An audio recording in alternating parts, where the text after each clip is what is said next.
Hii hapa ni taarifa ambayo imewekwa kwenye ukurasa rasmi wa ubalozi wa Iran nchini Tanzania, ambapo unaonesha shughuli za maombolezo kufuatia kifo cha kiongozi mkuu wa nchi hiyo ambaye ni Ayatollah Ali Khamenei aliyeuawa na vikosi vya Marekani na Israel kwa kushambuliwa Februari 28 katika vita ambavyo vinaendelea. Sasa wameshare video pamoja na picha, na katika video wameandika hivi: jana ikiwa ni siku ya kwanza ya maombolezo, wakimaanisha ikiwa ni Jumatano. Jana ikiwa ni siku ya kwanza ya maombolezo, ubalozi wa Jamhuri ya Kiislamu ya Iran uliopo Dar es Salaam ulipata heshima ya kumpokea Mheshimiwa Balozi Mahmoud Thabit Kombo, waziri wa mambo ya nje na ushirikiano wa Afrika Mashariki wa Jamhuri ya Muungano wa Tanzania, aliyefika katika makazi ya balozi wa Iran kutoa salamu za pole kufuatia kifo cha kishahidi cha Imam Ayatollah Ali Khamenei kwa niaba ya Mheshimiwa Dr. Samia Suluhu Hassan,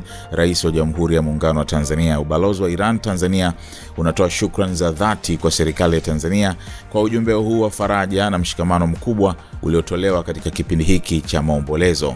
Kitabu cha maombolezo kimefunguliwa katika makazi ya balozi wa Iran nchini Tanzania, na tunaendelea kuwakaribisha viongozi, wanadiplomasia na wadau mbalimbali kufika kuandika salamu zao za rambirambi. Sasa ifahamike kwamba baada ya kifo cha Ayatollah Ali Khamenei zimetangazwa siku 40 za maombolezo. Kwa hiyo maombolezo ni marefu sana, lakini ilikuwa azikwe juzi, ila utawala wa Iran ukawa umeahirisha, na bila shaka watatangaza siku ya mazishi siku nyingine, lakini mazishi hayo yatafanyika kwa jumla ya siku 3 mfululizo, na hicho ndicho ambacho kimebaki. Wakati huo bado mashambulizi yakiendelea, Iran ikishambulia maeneo ya Israel pamoja na kambi za kijeshi zilizopo katika nchi za Guba, lakini pia Israel nayo ikiendelea na mashambulizi katika maeneo mbalimbali nchini Iran.